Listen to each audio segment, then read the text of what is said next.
a brand new travel hipster website just named Detroit one of the top 10 world destinations that you just have to see in 2023. Now, they got a lot of things on their list, but they left a few off that you just must visit when in Detroit City, Michigan, USA. How about date night on Woodward from a Skid Row hotel window? Looking at Woodward, don't nobody even want to drive down Woodward, let alone look at it. The police are really friendly. When you wave them down, they wave right back. Keep on going. And after you go to the Hitsville Museum, take a walk across Grand Boulevard and dig around in all the mayor's demolition fields filled with contaminated garbage.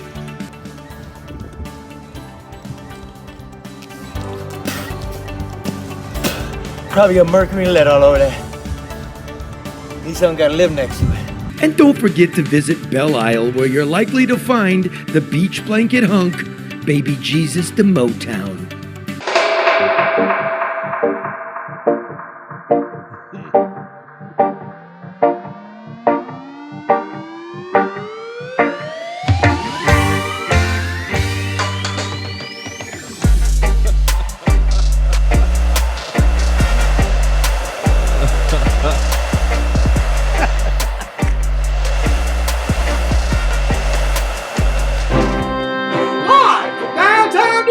It's No BS News Hour with my main man, Coney LeDuff. No bullshit.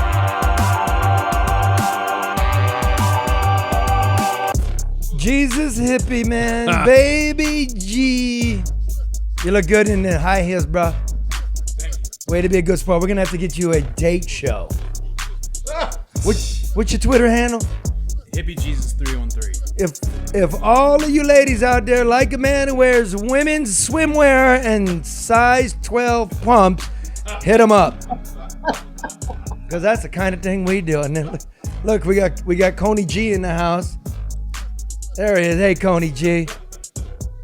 Coney G, listen, it is Thanksgiving week in Detroit. They're going to be floats, one of the biggest parades in America. Right? Celebrities, and Coney G is going to be walking around downtown, bring the kids. See, look at this guy. Coney G. Giselle, my man. Say, listen, man, G, tell them about the Coney kits. Okay, he's doing sign language. Let me interpret. You go to AmericanConeyIsland.com, right to your door.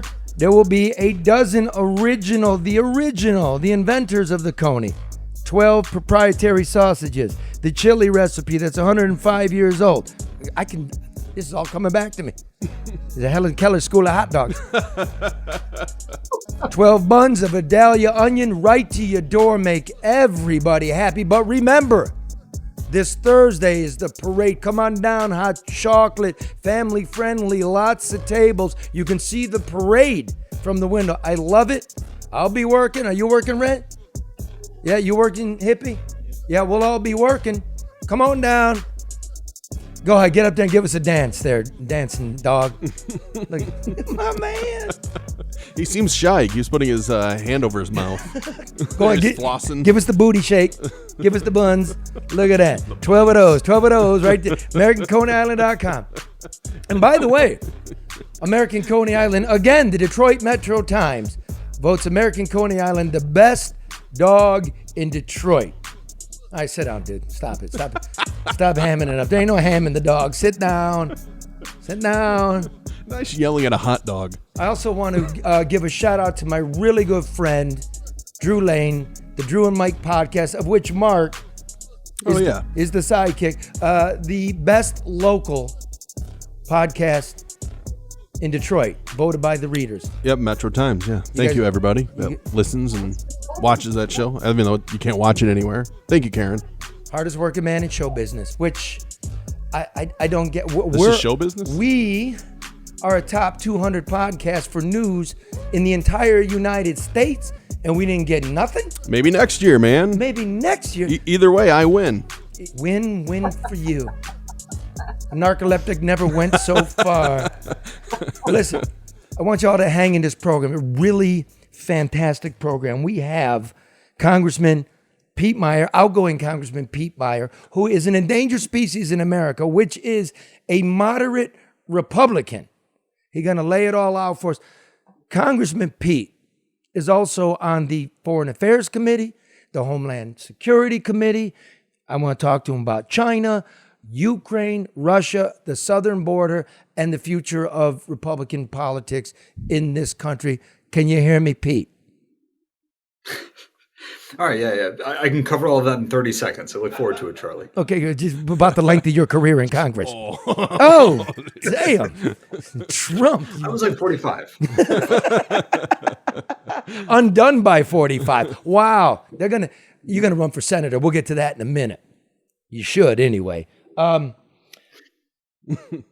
first, I want to just quickly touch on that tease about the hipster website.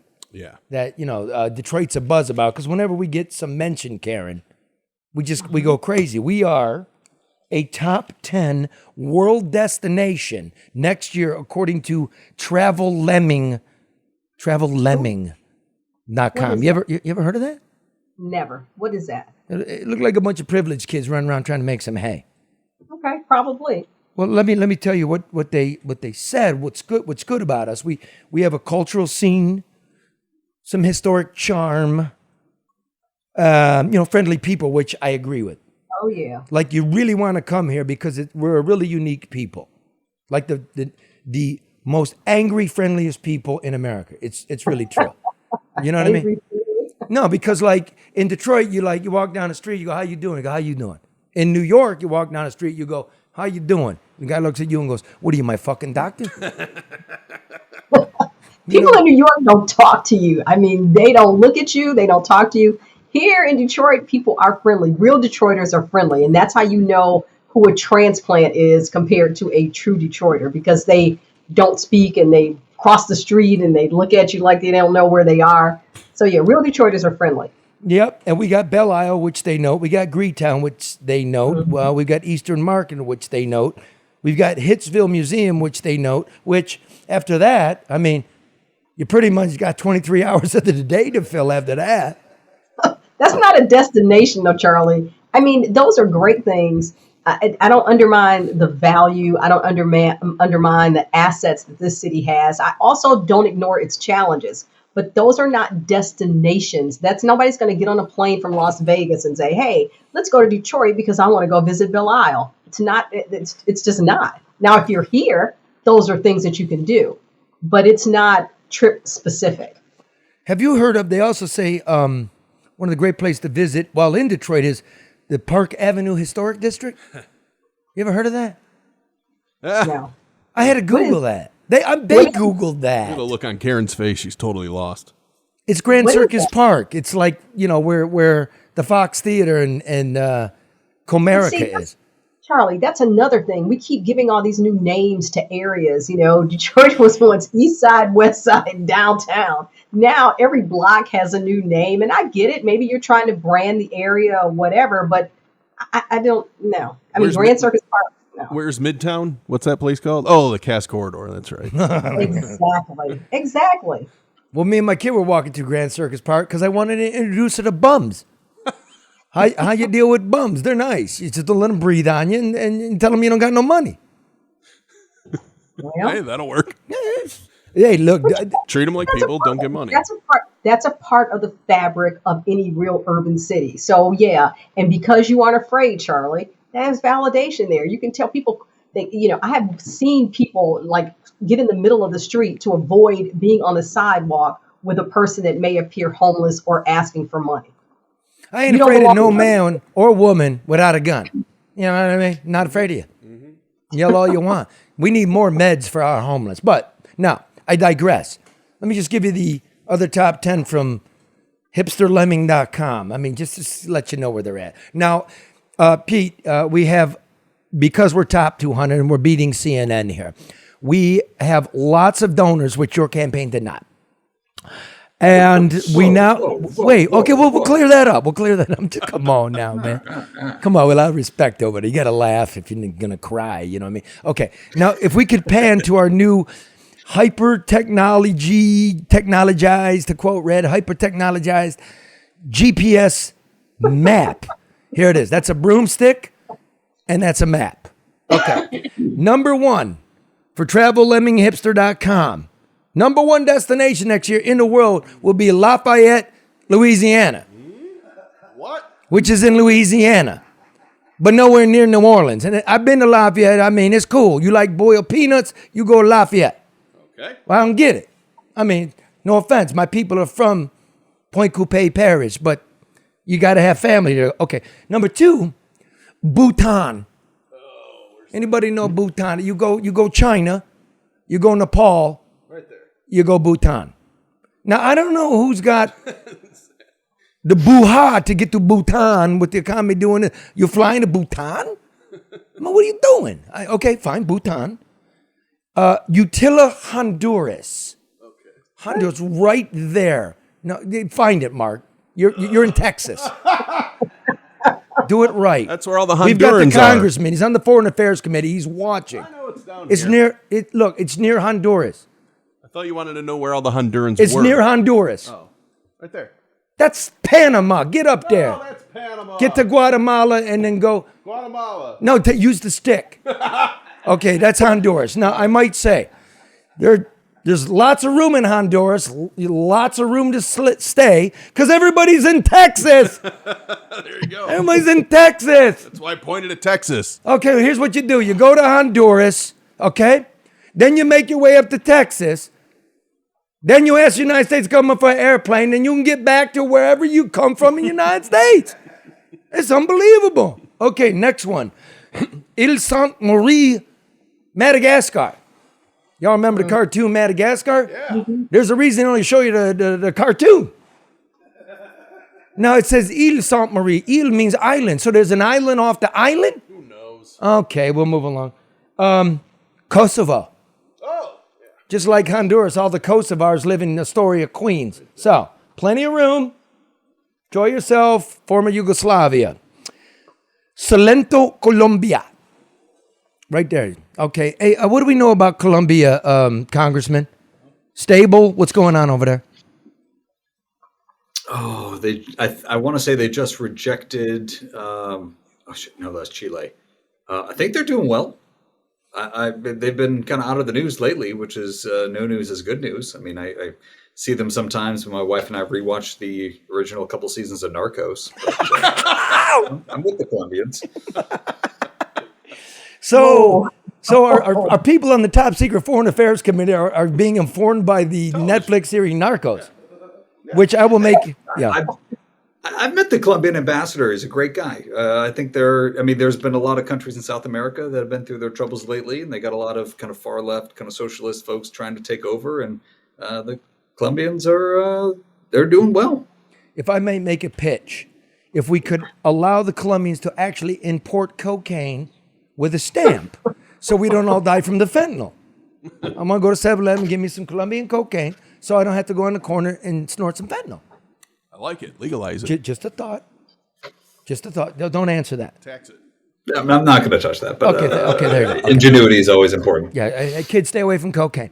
Until you're old. Vanuatu. Vanuatu. What is Vanuatu? It's in the South Pacific. What did you It's guys- where season of Survivor happened. Which season? Yes. Okay, Vanuatu. Where is it? Right here. Off Australia, so watch this. Cairns, Australia. See it? Yeah, that's over here. Yeah. No, it's over on the other right there. Okay, so you go straight across Cairns? Yep. Okay. And below that is New Caledonia? Yep. And below that is New Zealand. Yep. See, I know that. I've been there. Really? I suggest New Caledonia. Nice island getaway. How do you get to Vanuatu? They got a direct flight from Detroit? Doesn't make any sense. Okay, hold on. Next one. Number 8. Lake Ohrid, North Macedonia. That would be just north of Greece, which is actually Greece. They speak Greek. Yeah. And they got in a fight because there's a Macedonian province in Greece, and the Greeks, I believe, They won. Mr. Congressman, North Macedonia is the newest country in the world. Is that correct? Formerly Montenegro, I believe. I think they changed their name. There was some Alexander the Greatness down in there, I think. Way to make this a top 200 show. Look at that. I mean, It sounded like a defamation. he sounded. Coney D's shaking his head. Absolutely. I know Vanuatu. They got some leadership issues in there. The Chinese are trying to make inroads. To get there, I think you got to fly through Australia. Basically, it's getting around the South Pacific is not the easiest thing. Coney just G. came back from a congressional delegation out there. Oh, you did? How'd that go? How was the food? Yeah. It was good. We were in Palau. Well, the food was okay, but we were in Palau. We were in Papua New Guinea. A lot of places where you want to talk about China. The Chinese are trying to go. Oh, we're going to do that in a minute. Don't take care of it. We'll get to that. All right. I was in Papua New Guinea for a couple of hours, actually, many years ago, and then the Civil War broke out. And then Port Moresby. And they said, "Get the fuck on the plane. Get the fuck out of here. Where you want to go?" Guess where I went? Where? Thailand party. Friends of mine. And Coney G's from Yemen. His people are from Yemen. That's right. How's the war going in Yemen, Congressman? Coney. Coney G's got two thumbs down. Some initial hopes for a truce and a little bit of a ceasefire between the parties there, but still dire humanitarian conditions. And we got the MS Safar off the coast. That could be a massive environmental catastrophe if we don't drain the oil from that holding ship. Is that true, G? Yep. Two thumbs Now, up. I don't mean to make light, but things are so hard there. They sent their best sons here to dress up in Coney Island hot dog shit so they could float the country. I'm very proud to know you, G. That's the deal, for real. You're my kind of man. This is the kind of people we are. Okay, now, next. Speaking of dumps. No offense, bro. It's at war. It's nothing to go see. Uzbekistan. Oh, yeah. Tashkent, it's nice. You see the Grand Mosque, and then you're standing in dirt. I don't get it. The Kazakhstanis are like, we're in trouble with the Russians, right? Uzbekistan, Congressman, what do we got to say? A lot of those, a lot of the Central Asian states right now, very interesting. I'm a little bit more focused on Kazakhstan because their leader has been a bit more independent, even though he's part of the CSTO with Russia. He's been kind of going out a little bit on his own, and could be interesting. Uzbekistan, I've never been to, but maybe come back to me on that one. You idiots on the west side of the state of Michigan. How did you let this guy go? What are you doing? He's a veteran. He's smart. What did you do? We'll get to that. Don't answer it. Big future for you, I know. And coming in at number 10. Let me do it again. Lafayette, Louisiana, Bhutan, Honduras, Madagascar, Kosovo, Colombia, Vanuatu, North Macedonia, Uzbekistan, and Detroit City. We're supposed to have some music. We'll fix it in post. Karen, what'd you make of that? Are you going to go to any of these places? No. And I almost think it's like a joke. If everybody really taking this list seriously, people are thinking that it's, some kind of accolade that we should be proud of. I don't get it. It's a little precious, isn't it? It's a little precious. I don't get it. Here's, I'm just, this isn't me. This is people from around here commenting on it. Like, one person says, don't know about top 10 tour spots, but it's always top 3 for dangerous cities in the U.S. Whoa! It sure isn't the weather. That's the weirdest list I've ever seen, says Fly Hairpiece. It's strange. What? Then here comes Detroit Man. He says, once again, Detroit gets good publicity and gets trashed in the comments. No matter what, Detroit can't win here. Thoughts on that, Karen? No, I don't think that's true, and I don't think it's critical. But that's almost like if here's a guy I saw one day. It was 7:30 in the morning. He says, "You're the best looking thing I've seen all day." Okay, that's not really a compliment. It's 7:30 in the morning. Was he blind? Yeah, I don't know what I'm saying. Well, you have nothing to compare it with, so that's not really a compliment.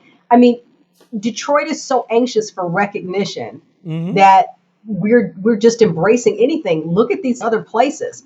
What do we have in common with them? Would anybody actually go and look at this list and start putting this on their bucket list? The reality is no, that we're not. And I think that if we started to focus on what we need to do to become a destination city and stop just buying into this foolish, list stuff that they're giving us. This is the second time we've been on a list. If you have a chance to go to Dubai or Detroit, I love Detroit. I'm going to Dubai. Detroit is not a destination yet. It's just not. Split the difference. We'll go to Dearborn. Okay. John from Detroit says, be sure to visit 7 and Gratiot. Yep. I'd recommend 6 Mile and Woodward. Mac and Bewick, got to do that. Yeah. Right. Let me see. Somebody says, obviously, this article was published by The Onion. Satire, yeah. And then Sharon Noguez says, there are crappy C's in every city, even in Rome or Paris. I notice big positive changes here every day. You can't say that about most cities. Okay. I'll give you that. That's fair. I'll give you that. It's it's better than it was 20 years ago, but I'm just a little bit worried about the money. Stay here with us, top 200. Really worried about the money. We love y'all. And don't forget, if you want to see Hippie Jesus in size 12s, you want to see Red's date night at the Normandy, you can go to YouTube, look us up. You can go to Facebook, look us up. You want to see these. They're that good. All right, now, Coney G, get the fuck on. Here, give me a hug. Give me a hug, you big wiener. Oh, that's so nice. That's lovely. Go ahead. Say something. What? Get in it. What do you want? Can he talk? I don't know what he's doing. We don't know what he's doing. Yeah, he's knocking things you off want the a wall. beer? You want a beer? There you go. Dude, you don't It's like drink. giving alcohol to a child. Don't do that. He's a mascot. Oh. He should be pure. Oh. It's a Bell's, though. Exactly. Yeah, having a beer and a cigarette. Here you go, man. It's ridiculous. Charlie, you're tainting the mascot. What are Bring the kids down. No. It's a smoked sausage.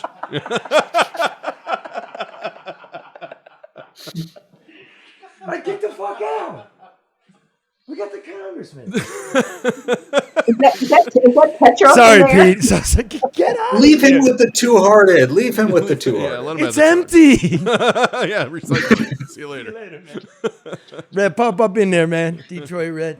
Okay, before we get to the rant and the congressman, let me just tell you about XG Service Group, specializing in business IT. Like the internet went down all over Michigan. It did? I mean, like one specific. Oh, yeah. Yeah, you heard about that, right? Yeah, uh-huh. That's what they do, man. They had to be Johnny on the spot and get everybody up, which they did. I've seen them fix a lot of bad stuff. Remember at Drew's, like that's the number one thing I'm talking about. Not only is it the top podcast in Michigan, it's one of the top podcasts in the United States for comedy, right? Yeah. Oh, yeah. I mean, I like it. remember you go down there and the internet keep dropping out. All the time. And the Yaskoviches behind XG Service Group, what'd they do? They got into business. They fixed the Etherline. shit, yeah. Mhm. They did when it didn't exist, Yeah, right? when AT&T told us they couldn't pull lines, they said, yeah, you can. Yeah, you can. Yeah, you can. You see we'll that? Get it done. You see that? Yeah. We got a table in here today. You see that? Okay. Yeah. Look, Wi-Fi design and installation, internet and voice over IP, security systems, cameras and access control, digital menu boards and drive-through systems, everything. Hey, Pete, listen. Yeah. Before Pelosi gives up the gavel, tell her to call XG Service. They do really good camera and access and security. Just saying, just write it down. You call Matt I'll Yaska. pass along. See that, Bert? Yaska. Yeah, we'll send it to you. XG Service Group, you call Matt Yaskovitz at 734-245-4100.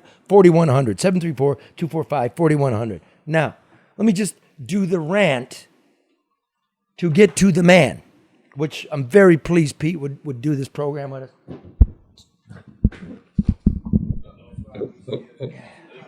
I think we need XG back. All right. It was Coney G's fault. All right. Dig me when I say this, Pete. They still don't get it. The chattering class, the college professors, the political consultants, despite what they say about last week's midterm elections, really little has changed.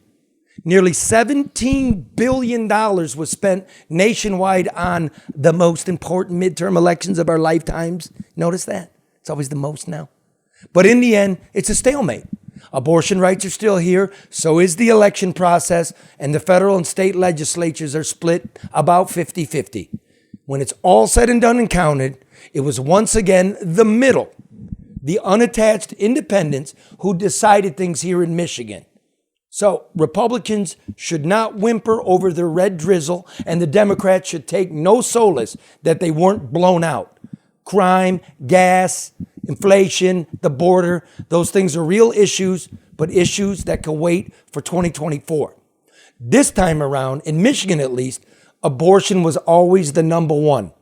The idea of sending women back to the Stone Age not only galvanized the Democratic base, but more importantly, it turned off independents who broke decidedly for Prop 3 and then for Governor Gretchen Whitmer. According to pollster Ed Sarpolis, the official pollster of the No Bullshit News Hour, and his firm Target Insight, conducted an exit poll of 800 people who voted in Tuesday's election. More than 90, it's closer to 95. 95% of independents, slightly more than 400,000 voters, went for Proposal 3 and Whitmer, who won by 450. What's more, 400,000 independents didn't cast a ballot at all as compared to 2018. And the majority of them, about 65%, lean Republican. You see where I'm going with this? Abortion was the issue during this cycle, Sarpolis tells me from his work. Prop 3 really saved it for Whitmer. She was no more trustworthy or less trustworthy than Dixon. And the Republicans' hard stance really turned people off. By the time the absentee ballots had been mailed to voters, 2/3 had already made up their minds. Dixon had already been targeted as extreme on abortion with the ubiquitous and devastating No Exceptions advertisement starring the show and Charlie LeDuff. We told them. You did. You can also add in the Stop the Steal ennui among independent voters and 3 underwhelming Trump-backed candidates, and you get a win that should have been predictable and could have flipped the other way. Now, according to Sarpolis' exit poll, only 30% of Michigan voters want former President Donald Trump to even run again, and just 58% of Republicans. Now, only 10% of voters question the validity of this last election. Numbers like that might show a pathway for Trump to win the primary, but not nearly enough to win the general election. Everybody Trump endorsed in Michigan got smashed. Remember, James Craig said that last week, the former Detroit police chief who was tossed from the Republican primary for bad signatures. The Republicans are going to have to find a new message and a new way to speak to independents.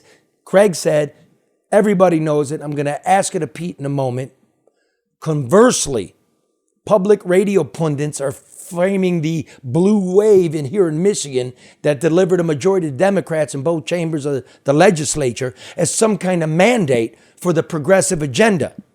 But the legislative majority, like Washington, is razor thin. Warning: profligate spending, fringe social positions, and cold houses this winter are not where we in the middle wish to go. The Democratic majority has no mandate for special interests and corporate welfare. With 2024 on the horizon, both parties would do well to moderate their positions. May I suggest a common sense approach here in Michigan? Start with a small business platform. Mom and pop were wiped out during COVID and they have no roadmap back and nobody's talking for them. How about reading, writing, and arithmetic? The party should focus on students' achievement rather than culture wars and the power of teachers' unions. Infrastructure's a key. Nothing's more popular than good roads. Another round of auto insurance reform will show that not only do you have a heart, you have a fucking brain. And do something, anything about crime. It may be boring, but these are the things that swing voters want, and that's what you're spending your money on. The Republicans and Democrats can either do that or continue to spend those hundreds of millions of dollars for a few thousand swing voters. If anything was proved this time around, it's the old adage that a fool and his money are soon elected. Now I'd like to welcome in Congressman. Sorry. Why you gotta welcome me on the fool and his money are soon elected bit? Why is that gotta be the? You weren't the elected. intro Oh, that's there? simple because you weren't elected. Sorry. Karen, go ahead. Question number 1 for Pete Meijer. Where do you go from here, sir? What's Nice one. next? Senate. I mean, to be honest, right now, I don't know. I mean, I think I didn't run for office for the title. I didn't run for office for the position. I wanted to get stuff done. I wanted to make sure to try to leave an impact. And honestly, as a freshman office in the minority, we're lining up, and we still have a couple of bills that a couple of like kind of omnibus bills that our bills are in. But to get the most bills signed into law for a freshman office in the minority in history. So, I mean, I'm proud of what we've been able to do. But I'm trying to figure out where things go from here and how, I mean, Charlie, your entire monologue was pointing to the fact that nobody should feel good about the results on Tuesday, right? There were a lot of Republican, defeats. There were some sort of Democratic victories, but if in 2016, the Democrats lost more than the Republicans won, in 2022, Republicans lost more than the Democrats won. It was no mandate. It was no, we are thrilled at what you're doing. It was that on the GOP side, we had some candidates who frankly scared the hell out of voters, and they wanted some normalcy. They wanted things to change. They're not happy with how things are going. But they also, frankly, were terrified about what some of the potential areas where things could go that the candidates who were challenging incumbents were offering. Like, stop having candidates who scare the hell out of voters. Start having folks who work backwards from winning and say, how do we improve on government so that it works better for everyday Americans? I mean, our unemployment insurance system in this state is fundamentally broken. And how often did that come up in debates, right? How often was that a Never. topic? Nothing came up in debate. Nothing. No, Is that it it? didn't. Go ahead, Rick. Mike, yep, there we go. We didn't hear nothing about it. Nothing at all, even though we know we had almost 2 years of theft, fraud, missent money, mismanaged money. I mean, it was all kind of chaos. But I got to say this, though. I mean, when you're talking about human rights, when you're talking about a woman's right to choose, that's going to trump, forgive the pun, didn't mean it, everything. And so when one person, the whole ticket is coming out and saying no exceptions. Well, okay, we're done here. Agreed? So there was no room for anything else because Pete, you've done it. When you're trying to get the win in the primary, you gotta play the base, right? And then you try to move central into the middle to get the rest of us the deciding vote.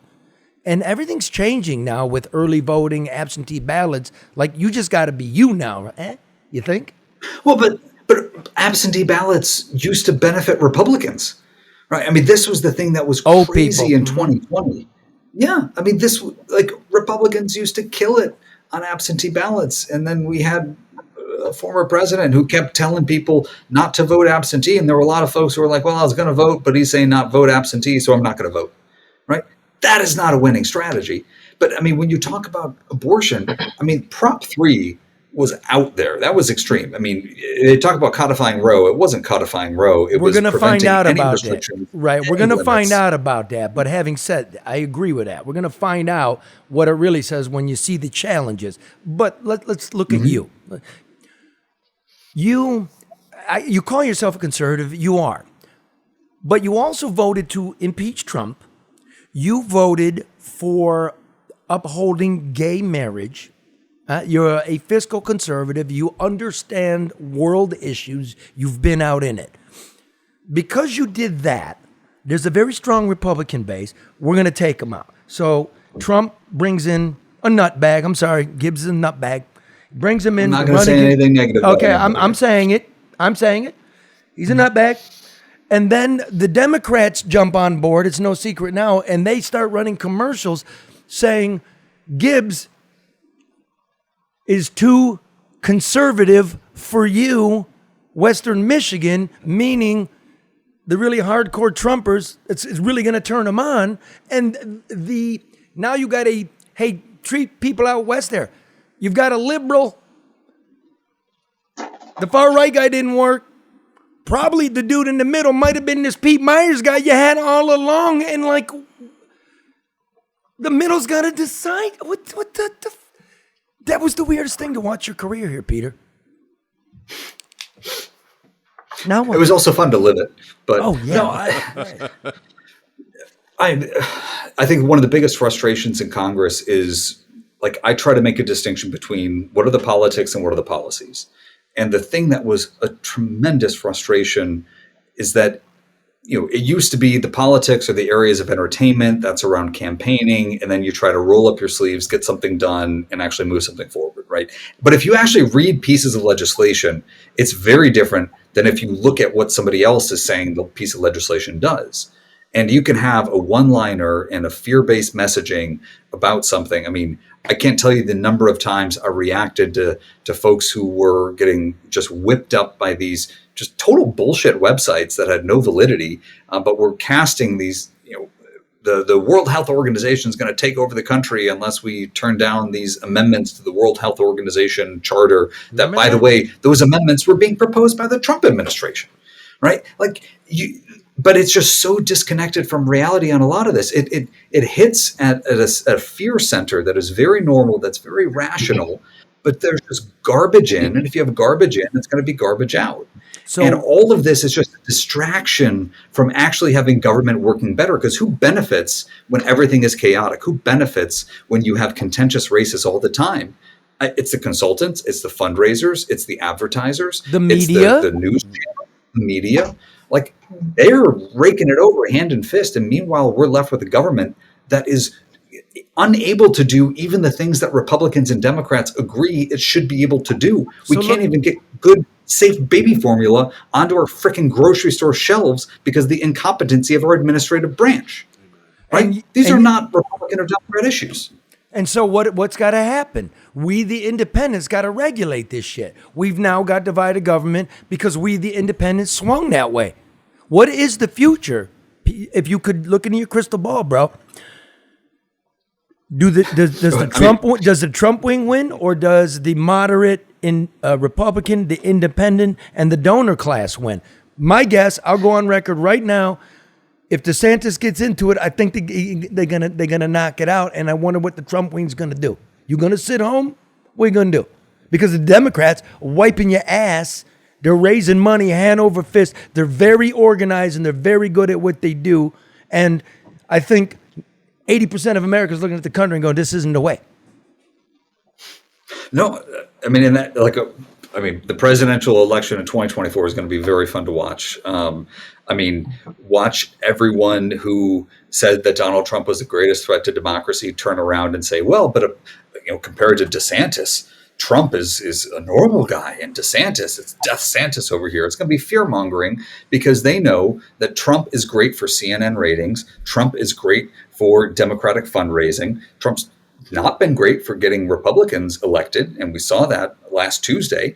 But Ron DeSantis, that guy can actually deliver. He can actually win. He can actually govern. He has a proven track record, and he is not the type of person that scares the hell out of folks who are like, we just want things to be normal for once. So the Democrats are going to pull on DeSantis what they pulled on you, is what you're telling me. They're going to like Trump's the better choice, Don't pick DeSantis. Be ready for $1 billion of Democratic boosting of Donald Trump in 2024 because they want. I mean, if it's not Biden? Who is it? Kamala Harris? Nope. I mean, they're up a creek right now. Gavin Newsom? Nope. Oh my God, who's asking for that? Who Gretchen wants Gavin Whitmer. Newsom? Nope. I want Gretchen Whitmer. It's good for business. Nope. He said she wasn't going to run. She announced the other day that she was not going to. I know. I'm just saying. Tomorrow's that a she new day. because we keep hearing those rumors, but she said she's not going to run. And will that play? But our memories are like freaking fruit flies. What? I mean, nobody remembers what they had for breakfast yesterday, right? I mean, it doesn't. I do. What'd you have, Charlie? Coney's? Coffee, slight cream, American? and 3 cigarettes. I That's know every day. I ain't know. it? I'm wrinkly on the inside and wrinkly on the outside. But I get my coffee at Meijer's Thrifty Acres, just so you know. That's my chain. Okay, let's move on to something here. We're talking to Pete Meijer, Congressman, West Side of Michigan, District 3. I think it still is. Everything changed. Foreign Affairs and the Homeland Security Committee. The Ukraine, we almost got close to World War III here. There was a big push. Even Zelensky was doing. The Russians hit Poland. We all got to go to war now. Turns out the Ukrainians were just spitting rockets. We gave them all over the place. What happens, brother, if the Ukraine does that and they hit Russian soil? I mean, so the Ukrainians have conducted some special operations things in Russia. Time out. Nothing. Time out. You mean besides Crimea? Correct. I mean, there was, I think, an aerial helicopter assault in Belgorod, which is kind of a border region with Ukraine. I mean, I will say when it comes to the missile strike in Poland, my number one advice to folks when you see something breaking, take a breath, wait a minute. The initial facts are usually never intentionally wrong, but they can make assumptions, they can make judgment errors, right? In this case, it was not illogical to assume that when the Russians are launching hundreds of cruise missiles, targeting Ukrainian, energy infrastructure, trying to knock out their heat and power, that some of those may go off course because a lot of their missiles are frankly kind of crappy and they are not in the best of maintained condition. In this case, it looks like it was again, this is from our latest understanding, it looks like it was Ukrainian air defense rockets that were trying to knock out those Russian cruise missiles, that again, when it comes to the Ukrainian materials, not all of these are super well maintained. And some of them, maybe didn't hit their target or missed and then landed in an area and tragically, two Polish citizens, were killed. But again, the reason why in all of these things, you take a breath, you wait for the facts to come out. You don't jump to conclusions, and you certainly don't start hyperventilating when you don't actually know clearly and in a confirmed way what happened. So basically, you're saying we sent them some of our leftover Scud missiles from the last war we were at. And they don't. Oh no, these were all crappy. These were old Russian missiles, and they've been pretty good. I mean, we sent them some things because if you're living in Kyiv, if you're living in Lviv, if you're living in a lot of Ukrainian cities, I mean, it's just indiscriminate bombing. I mean, it's these Russian missiles that they're not aimed at military targets. I mean, they are hitting apartment buildings. They are hitting electric plants, anything they can. Electric plants. I mean, so what's the end game, Pete? What's the end game there? I mean, is there an end game? The end game. I mean, Putin has gotten himself so deep in this thing that he can't really back out. But, if Ukraine stops fighting, Ukraine ends. If Russia stops fighting, the war ends. I mean, well, who's who's arbitrating this, though? At some point, it's got to stop. But now we got missiles. But how do you, if somebody breaks into your house. No, but if somebody breaks into your house, ties up your family, starts beating everybody, takes your kid out in the back and shoots them, and then they're like, listen, that's dark. Let me just have the kitchen and the living room, and then, we can call it even, right? Like, it's messed up. Like, well, I send my brother over there. And I go, listen, man, my brother says, you fuck with his house, we're going to cut your neck. Listen, let's split the driveway. Is any of this going on? No, there's no negotiation that we know of at the moment going on. I mean, the negotiations, maybe there are some that I'm not aware of, right? But I mean, the Russians are like, all right, we'll draw the lines. We'll keep all the stuff that we stole. We're not going to pay for the, hundreds of billions of dollars of infrastructure damage. We're not going to admit fault or do anything about the tens of thousands of civilians that we tied up, bound and gagged, shot in the back of the head and left them in ditches. Right? I mean, this is just a humanitarian and just war crimes on a scale that we haven't seen, in Europe. I mean, really since World War II. I mean, maybe when we talk about kind of Kosovo and Bosnia and some of the genocides that happened there, but just the indiscriminate killing of civilians and destruction of infrastructure. I mean, it is highly legitimate for the Ukrainians to defend themselves.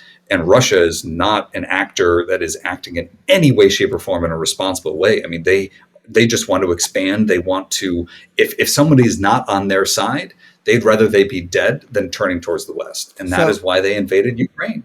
Let me move it then. So, looking for sides. Biden meets with Xi at the G20.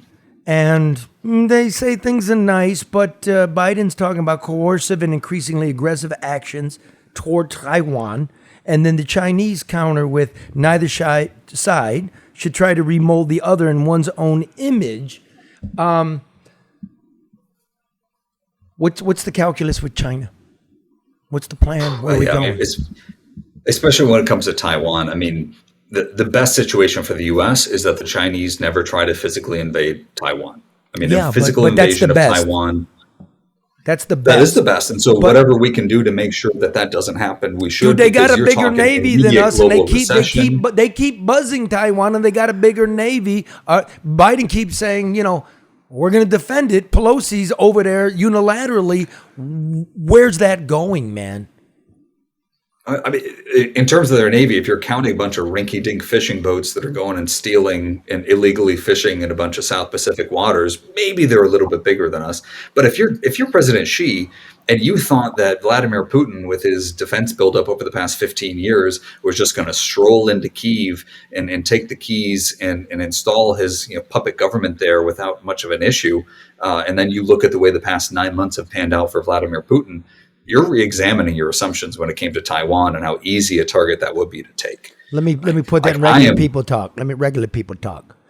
The Russians actually trained the Chinese military. And if this is what you got out of the Russians, there's nothing to be really extremely worried about right now, except they're cleaning our clock economically and stealing our technology, and something needs to be done. Thank you for that. Now moving right along, sir. Title 42.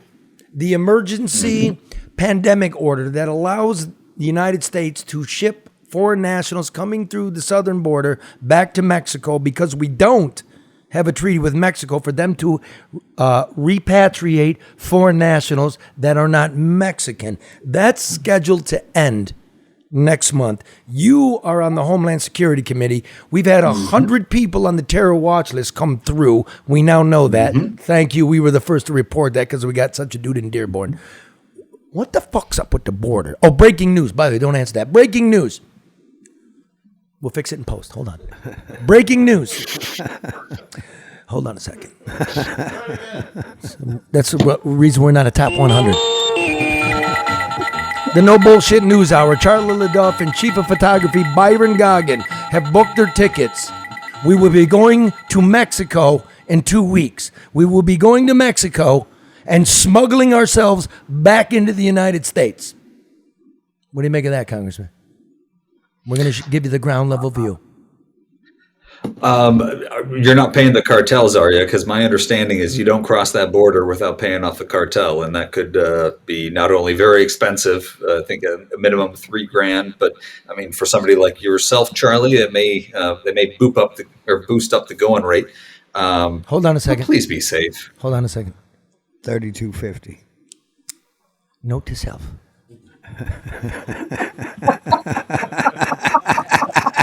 Give the cartel a call. Well, I didn't think of it that way. Breaking news.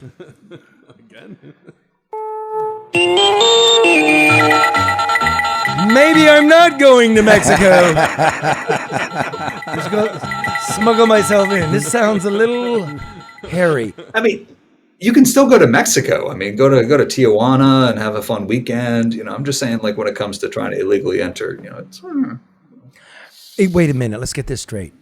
Illegally enter my own country. You mean to tell me? Again, are you presenting yourself in your passport at a port of entry? That is all I'm saying. You don't need a passport. You need an enhanced driver's license. Correct. You get the little, you need to have the passport card. Am I more worried about the cartels or about the Border Patrol, who seems to be just letting everybody in? I mean, not the Border Patrol. Them guys are just babies. I mean, I'm going to have trouble with the Border Patrol. No, and listen, I'll defend our Border Patrol agents. The bigger they're my problem friends. Is the fact that, the bigger problem is that this administration, I don't. If you look at the numbers of encounters that we have, they are triple, quadruple, in some cases quintuple what we've seen of during the Obama administration, right? Set aside the Trump administration's policies, set aside COVID and some of the changes that had. We are looking at something that is demonstrably, significantly, quantifiably different than what we were dealing with prior. And it has overwhelmed our asylum system, because you have a lot of people who would have gone for legal immigration, status, who are now trying to claim that they're asylum seekers. You have asylum seekers who are now claiming refugee status. And so then the refugees, the people who will legitimately be in that pipeline, are getting screwed, right? It is a fundamentally broken system from top to bottom. And this administration, we had a hearing with Secretary Mayorkas yesterday, and he was saying, no, the border is secure. In what way, shape, or form is this border secure? You guy's a fucking nincompoop. He's a fucking nincompoop. So what I just heard was, when you try to smuggle yourself back home, they're going to send you back to Mexico. I gotta go to the checkpoint. I gotta go to the checkpoint. Yeah, you're going to get turned around, buddy. I'm just trying to beat traffic, bro. Wow. Well, we're going to find out, because that is happening, sir. I'm doing that. I'm not afraid. This is my country. This is my world. I love everybody in it except those that do harm to people. Even though I can find some respect. Change your ways. It's my country. We're going to see, right, Karen? That's what we got to do. We got to see for ourselves. That's what you're going to do, and I certainly applaud that effort, Charlie. But everybody is expressing their interest and concern for your safety. We want you to be okay. So I don't doubt that you will be, but be deliberate and intentional in your movements. Well, absolutely. I've been around. Voice of reason. And now that I hear that, Can you pick me up some tequila while you're over there? I might pick up a kilo of foot powder. Oh, okay. But when Pete says that, it makes me think that maybe I should get some life insurance. Charlie, you want to know? Wait, Pete, you're walking in the middle of a commercial here. It was a great setup. Hold on here. And you know who I'm going to call for this life insurance? Legacy Partners. That's who I'm going to call, because when you watch TV and you're bombarded with insurance ads and it never adds up and you're paying too much, who do you call? Who do you trust? Who do you call for Medicare? Who do you call for home insurance? Who do you call for vehicle insurance? Who do you call where you get a best deal for the lowest price? They do it all? Legacy Partners. Now, I'm going to call them for some life insurance, and I'm going to have to tell them about going to Mexico. I don't know if they're... I'm going to tell them... It's not that soon, though, Charlie. I mean, you're going to have like a 30-day window or wait period, so you can't get it the day before you leave. That's probably... Well, I'm going to call them at 586-209-4106 and get a quote and see, just when, because, look, they'll call you back the same day. So maybe... Might get lucky. I might get lucky, because I'm going to call 586-209-4106 because Legacy Partners insures my home, they insure my vehicles, they insure my family. I vouch for them. How was that, Pete? And hopefully you're Mexican. That was very good. That was very good. Yeah, so I interrupted you. Yeah. Let me tell you how broken this system is. I mean, so when the war in Ukraine kicked off, we had a special immigrant kind of program for Ukrainians, who had relatives or other folks in the U.S. But our processes and the bureaucracy was so incapable of serving them, of getting them the visas they needed to be able to, instead of staying in, a tent on the Polish border, if you had a cousin or an aunt, you could temporarily come to the U.S. and stay in their guest bedroom, right? Instead of being able to process that, what happened is all of these folks flew to Mexico and they walked across the border, presented themselves, because that was the most efficient way of them being able to reconnect with their family members in the U.S. Right. That is how broken and dysfunctional this immigration system is. If you're in India, right, and you want to apply for a work visa, you want to apply for a tourist visa for the U.S., you are talking about upwards of 3 years to get an appointment, right, to interview and to get that visa. Like, this is what I say is like immigration system. It's not just like, oh, it's broken on the margins and these little things we don't agree with. Like, even the things, nobody is saying like we shouldn't be able to have tourists come to this country and spend their money and go to Disneyland. But just to be able to do that is talking about 1,000-day waiting period. Let's be honest here. Before this, and the reason this is happening is because Biden ran on and the cartels took advantage and started selling it. I'm going to roll back all of those draconian Trump rules and laws and all of this, and people bum rushed. But before that, the main illegal alien in this country was somebody who overstayed their tourist visa. And now Schumer is really, lining up the election. Let's give amnesty to 11 million people. And sorry, sir, it's actually 16 million now. And there's no work permits for farm workers. And McCarthy's neighbor, because I've been in Bakersfield, his neighbor has an illegal, undocumented person mowing the lawn, the whole neighborhood. Bakersfield, the whole thing runs on labor that's not documented. So can we get something for real done? Why did everybody throw Pete Meijer out? They didn't.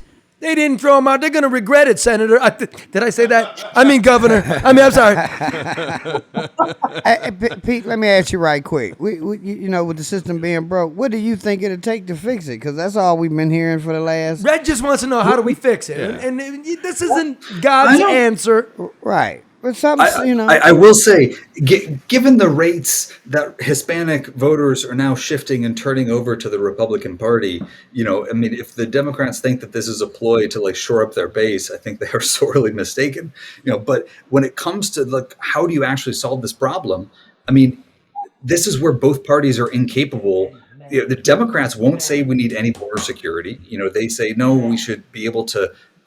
I shouldn't say no Democrats. I mean, any sensible Democrat says it, but they will get drummed out and they will get harassed by members of their own party for being insensitive if they acknowledge reality that we need to have some type of processing and system and that people shouldn't be able to walk into this country, right? And on the Republican side of the aisle, like, we need workers. We need people who are willing to do jobs. We have companies who are moving overseas because they can't find enough people to hire and work here, right? There's a happy medium to be struck. Yes. And where is this aisle? This aisle must be fucking laden with donkey crap, both sides of the aisle.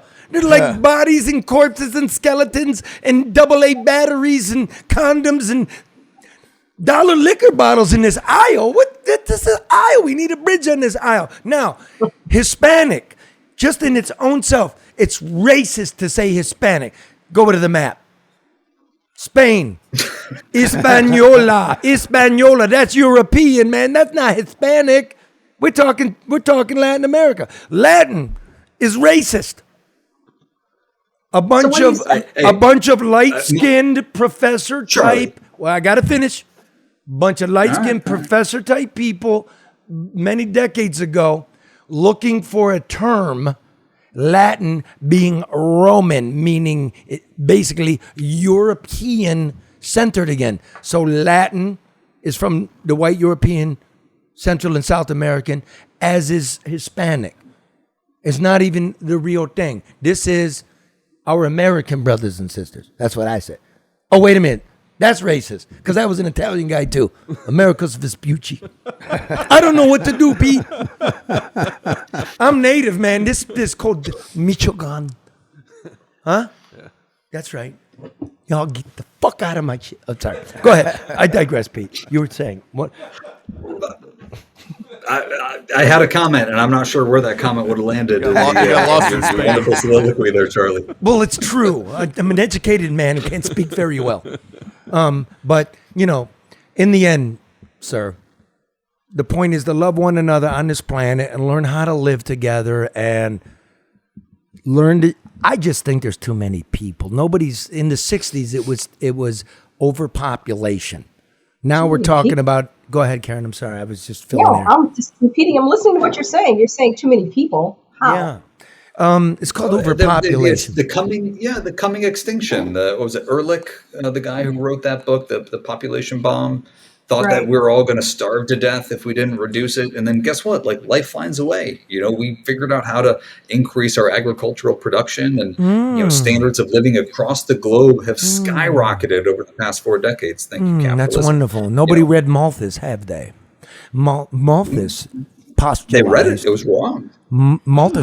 Malthus postulates that inputs, food, etc., grows arithmetically. 1 + 1 is 2. 2 + 1 is 3. That's how corn grows. But human beings grow exponentially. 2 × 2 is 4. 4 × 4 is 16. 16 × 16 is a lot of fucking people. That's what's going on. And like we're trying to find room. We got Garbage Island. We're trying to get rid of coal. We got room in Detroit, Charlie. We don't have it. We got everybody move to Detroit or go to Bhutan. Bhutan's a little mountainous, but thank you GMOs, by the way. Thank you GMOs. Before you let Pete go, I want to ask a human interest question, if I may. Pete, she's kicking you off. Oh, I said before he goes. No, go ahead. I want to finish this intelligent conversation because I have a kind of a fun question to ask before he goes. So go ahead. I'll wait. I'll be here all night. No, go. Please. No, I want to know where he shops. Oh, where you shop? What do you mean for what? There's something Pete's wearing. He does look debonair. Is it the tie? It's Meijer's. No, I want to know where he does his grocery shopping. Oh, well, you know where. Okay, go ahead, Pete. Answer I don't know. Softball. No, main grocery shopping is obviously at Meijer for like weekly or like inter-weekly trips. It's, we have a Fresh Time, which is, one of our affiliates. Are you subscribed to Perks? M-Perks? Mm-hmm. My wife is, and I put in her details so she can get the coupons. I just want to see if you're really a Meijer shopper. Okay, I'm done. Go ahead, Charlie. No, let him continue on because maybe he's not going back into politics. Yeah, we might see him at one of the the one on Jefferson or the one at 13 in Woodward. Maybe he'll pop up there. I'm gonna be. I need to visit the one in Jefferson. I've the new market concept. We got downtown Lansing. We got the Bridge Street Market in Grand Rapids. We got Indianapolis, and then over on Jefferson and Detroit. And I have to say that I applaud the fact that they are maintaining the standards that they set when they first opened, because we always have these grand openings and everything looks good, and and then it just starts to decline. It's nobody in there, Karen. The one on Jefferson is automated. Peter, and I don't like that, but that's with all stores, though. Red, I don't want to be the customer, the cashier, and the bagger. That's too much work for me. But that is the setup there. But it is, for convenience. I only scan half the basket. Then I figure the other half is payment for me having to scan and bag all this shit. Yeah, don't steal. But Pete, who's saying that? Who's saying that? I do want to ask you right quick. Trump announced he's running 2024. You think this is going to separate the Republican Party even more or bring it back together? Great question. Oh, who knows? Who knows? I mean, I will say he announces, and I think you're the first person who's asked me about that. I think I read it on page 26 of the New York Post that, Florida man said something, but. Well, here's what's going to happen. I'm going to lay it out. We're going to have the reckoning. I think Red's question was really good. Like, we're now going to see. Even people that like Trump, and I respect the hell out of you, and even the people on the far left, I'm getting too many emails about, what about the mules? What about the city setting up a perpetual dead person vote with these absentee ballots? Leave me alone. I worked at TCF. I processed what was there. Nothing in there was a lie. That was good. I don't know about the rest of it. Leave me alone. But I think what we're going to see is what Republicans want to do, and the independents are waiting to see what you do. And damn, it's going to be interesting. Now, Pete, please stay with us. I know that you want to go, but you cannot go. You must stay here and watch. Red. Wait, can I say one last thing? Oh, yeah, you're the congressman, bro.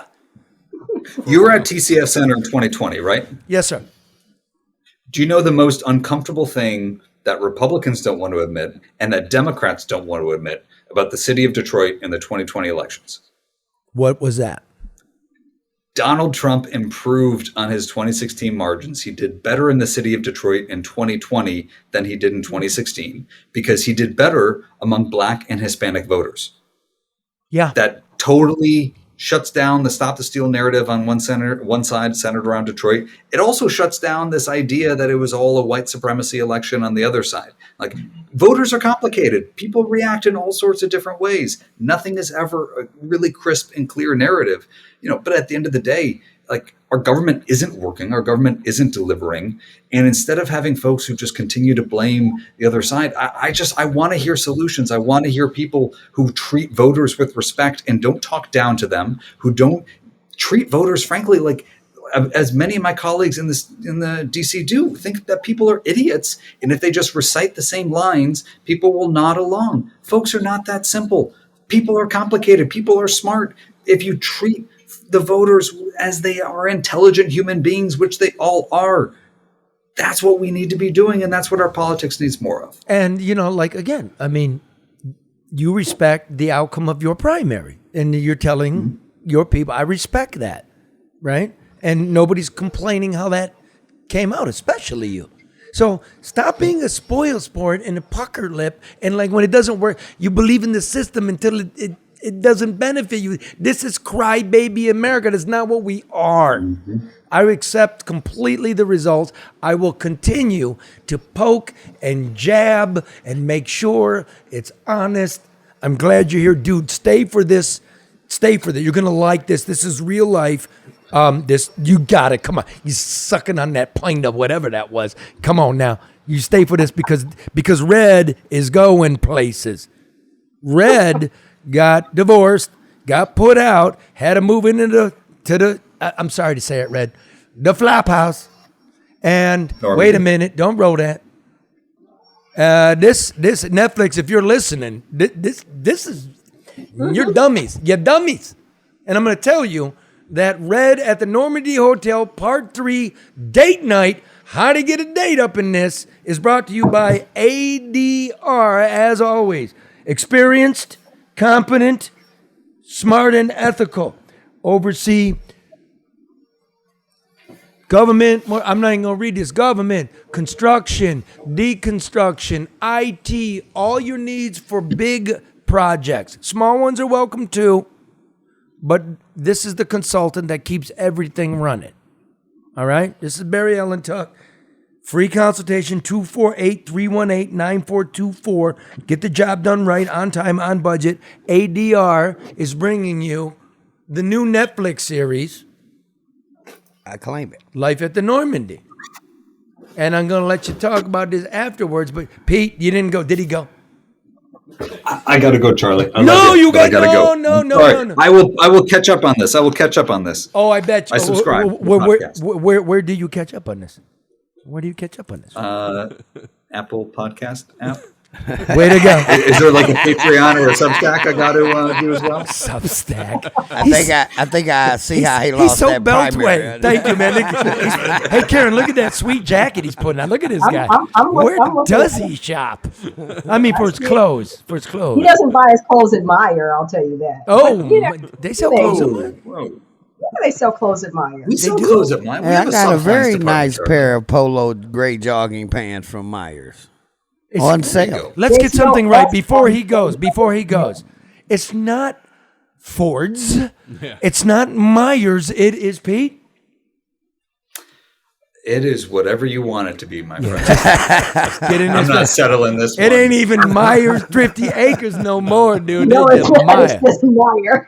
Listen, everybody go out there, shop at Meijer, and make Pete richer than he is. Thank you, bro. And I hope you got an Uber because you've been drinking a lot. Thank you, guys. I love you, man. Talk to you. Okay. Without further ado, Detroit Red, Part 3. You can go on that Apple thing app that Pete was telling you about. Right. But the visual, you got the visuals. We work so hard. If you're listening to the app, it makes sense and it's really good. But go to YouTube, go to Facebook, just, put it in. I'm telling you, this is why we're top 169 in America. And this guy's going to LA. Without further ado, Red, Life at the Normandy, Part 3, Date Night. Trailers for sale or rent. Put me out the house, don't divorce me. For let for 50 cents. No phone, all I know is what I got. No pet, started from the bottom. Ain't got no cigarettes, but 2 hours of pushing broom by the 8 by 12 4-bedroom. I'm a man of means by no means. King of the road. Yeah, it's been a long time. I ain't been out in the field in a minute, so I decided to step on out and try to get me a date. Yeah, baby, we gonna get it on tonight. Finally got me a date. I didn't think I was gonna even get a girl to come over here to the Normandy. Well, I hope she don't leave when she see what it look like, but that's all right. I got enough game. Gotta make sure everything is cool, looking good, smelling good. It should be on tonight. I cannot wait till she get here. Yeah, you looking good, playboy. Now let's seal the deal. Getting a woman to come to the Normandy is an issue because, hell, just look at it. And it's old, it has a reputation, it ain't like the swankiest place. So getting a regular woman to come in here is definitely gonna be a challenge. All right, got the fireplace lit. Let's see here. Oh yeah, that set the tone right there, baby. You can't tell me she ain't gonna be impressed with this shit here. I can't wait for her to get here. So I walked up to the place and I just looked at it like, I know this is not the place. It can't be. She did show up. Oh shit, she here. Bet showtime. 1 second. She was a couple minutes late, but she did show up. Hey, how you doing? Good to see you. Glad you finally made it. Got a little lost. Was hoping that this wasn't it, but I'm here. Red is a nice guy, but damn, really? We gonna have a good time tonight, you know what I'm saying? It might be a little cozy, but look here, I'm gonna take your jacket off, and we gonna get you comfortable, and I'm gonna show you around my place right quick. So I get in there, and he starts showing me his room. This is my kitchen / dining area, which is very convenient because everything is right there. I'm sorry, I gotta laugh. Like right over here, see this right here? This is my bedroom / bedroom, because it's just this and the closet goes together. This is my bedroom, right? Everything is just together.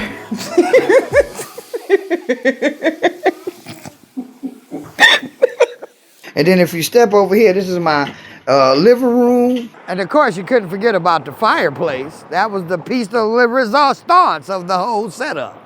Yes, the beautiful fireplace on the TV. I showed her these things, and I really didn't know at that point whether she was impressed or not, but since she hadn't ran out the door, I just kept moving forward. I got a wonderful evening planned for you. I'm gonna cook you a little something. Would you like something to drink? Yes. You would? Okay, I got something for you. Look here. I'm feeling bad for the guy, but at the same time, I'm like, no. But I'm still gonna give him a chance, you know? I couldn't go all the way out the way, but I went all the way as far as I could go, right? And this here is some of the best. You take that glass right there. The Boone Farm Strawberry Hills from the hills of Belle Isle. I haven't had Boone's Farm since I was in high school. Boone, this is classic, okay? You might be thinking, what the hell? This is classic right here. He may not have a good place to be, but Boone's Farm? Come on now. So I could tell the Boone's Farm was doing what it's supposed to do. She was feeling a little more comfortable, so I offered her dinner next. I'm questioning, why am I here? But I said I would give him that chance. I really think she liked the fact that I was about to give her a home-cooked meal. I think she was impressed with that I had some cooking skills. You laughing. I got you. I'm about to cook you a fine Italian meal tonight. Okay? You came to see me. Shit, I want to make sure. Date night, baby. Bam. We can laugh about it, you know, but when he pulled out that Italian cuisine, you gotta be kidding, right? Fettuccine Alfredo with white sauce, chicken, and broccoli. Okay? You really have lost me now. This ain't gonna take long. 4 minutes for yours, then I gotta pull yours out, let it cool while I put mine in for 4 minutes, then we can eat together, okay? So while I was preparing our fine dining dinner, I decided to, break the ice a little bit more and entertain her with the view. I mean, I got a great view of Woodward. We can do a fine round of sitting in the window and watching the nightlife of Woodward Avenue. Now, believe it or not, it's really fun, okay? It's like watching TV. Yeah, he tells me about that, looking out the window, looking at Woodward. Don't nobody even want to drive down Woodward, let alone look at it. So, I thought we was having a great time. I was cooking dinner, only had 4 minutes left for mine to be done.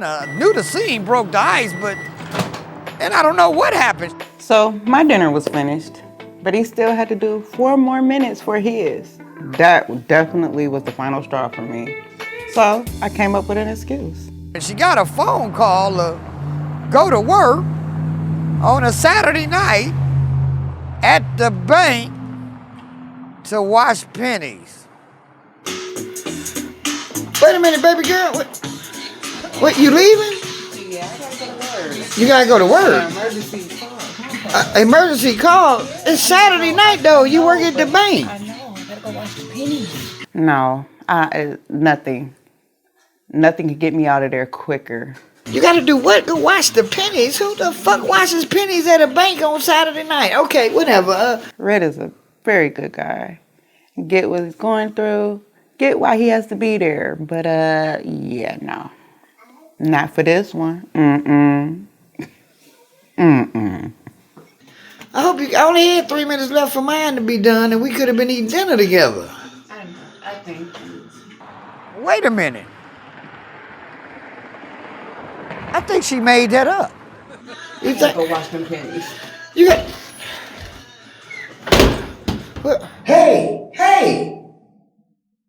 You ain't even seen the bathrooms yet. I got you. Mama, man of means by no means, king of the road. You poor fuck. No, but wait a minute. Red has a Carrick. He had Patron in the refrigerator. Hey. And a Essentia water. That water's $4 a bottle. Come on, Red. You're faking it. Hey, first date, you don't get all the top shelf, okay? We got to see where you coming from. I don't just waste $4 bottle of water on you and we just met. That's no, hell no. Could it be possible she saw the Patron? It was like, I get to go to the bank, motherfucker. No, I was blocking the refrigerator when I opened it. I knew that was in there. You got to know how to do this. You can't just, I've been out of the game a minute, but I still know a few tricks. Have you heard from her since she left? Hell no. Think she's still washing pennies. Fuck washes pennies on a Saturday. Who washes pennies? But in the first place, regardless of the day. Well, this is the kind of shit-ass excuses you get since COVID's done come out. They give you anything now. It could be you living in a flop house, dude. That is a very eloquent room. I have made it feel cozy. Elegant, motherfucker, elegant. Whatever, you know what the hell I'm saying. What you say about the paste that might get that's a resistance? Piece de la resistance. Piece of the resistance. What are you, like the French fucking Foreign Legion, the resistance? Hey, let me tell you something. Red is faking it. It's so many people don't have a fireplace. I do. Don't get mad because I know how to improvise. What'd you do with them 2 microwave fettuccine Alfredo with chicken and broccoli? Shit, ate them. They was $1.25 a piece. I'm not about to waste my $2.50 because she didn't know a good meal. Did you refreeze? That's like 2 months rent. Hey, You do what you got to do in hard times. Did you put one back in the fridge for tomorrow or the next day? Or not at all. I ate all of them together. I treated myself. Did you you put them in? Did you put them in a plate? No, right out the container. And watching the beautiful goings on Woodward. Say it again. And watch the beautiful goings on Woodward. Oh yeah, which actually at that time of night on the Saturday, surprisingly enough, nothing. It's just dead as shit. Nobody's walking up and down the street. The laundromat's pretty busy. You watch people come and go. She missed out. Did you get those $3 stored, Red, when you and Hippie Jesus were there? Actually, not when we were there, but I went back because I saw them and figured that would be a good place to start out a first date. See, first dates, you cannot go all the way out. You know, she's lucky. Back in the day, she went all the way out. She went all the way out, all the way down the stairs, and all the way home. Well, that's her loss. Yeah, you can do better, Red. I got faith in I don't think so. That she was funny and classy. No, she was great. She was. Hey, look here. I'm gonna tell you this. Next one, Lucy-licious. The next one, we'll just sit in the car in the parking lot. Tell her it's like going to the park, outdoor in picnic car thing. May I suggest for you just go behind the fence? Oh shit! Now you just really want me to get in trouble. But Red, you're not supposed to take a woman to your apartment on a first date anyway. So that was a little, Well, I mean, we had a couple conversations, and it was going to end up being like, I guess what the young folks say, Netflix and chill. Even though I only have Tubi, but hey. You make do with what you got. This shit is inflation. Netflix went the hell up. That's $13, baby. What you thought? I totally got to disagree because he rolled out the rubber carpet. Look here. Boone's Farm strawberry? First of all, that is classic, okay? Yeah. Back in the day, you get you a good party bub, a joint, and sit in a room, you'd have the best fucking time. I figured start light. Parents, sorry to say, she grew up a long time ago. Oh, well.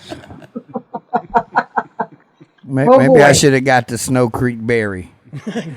Right. That's a little more mature. Or the sangria. Start thinking. I'll get sangria next time. Sangria?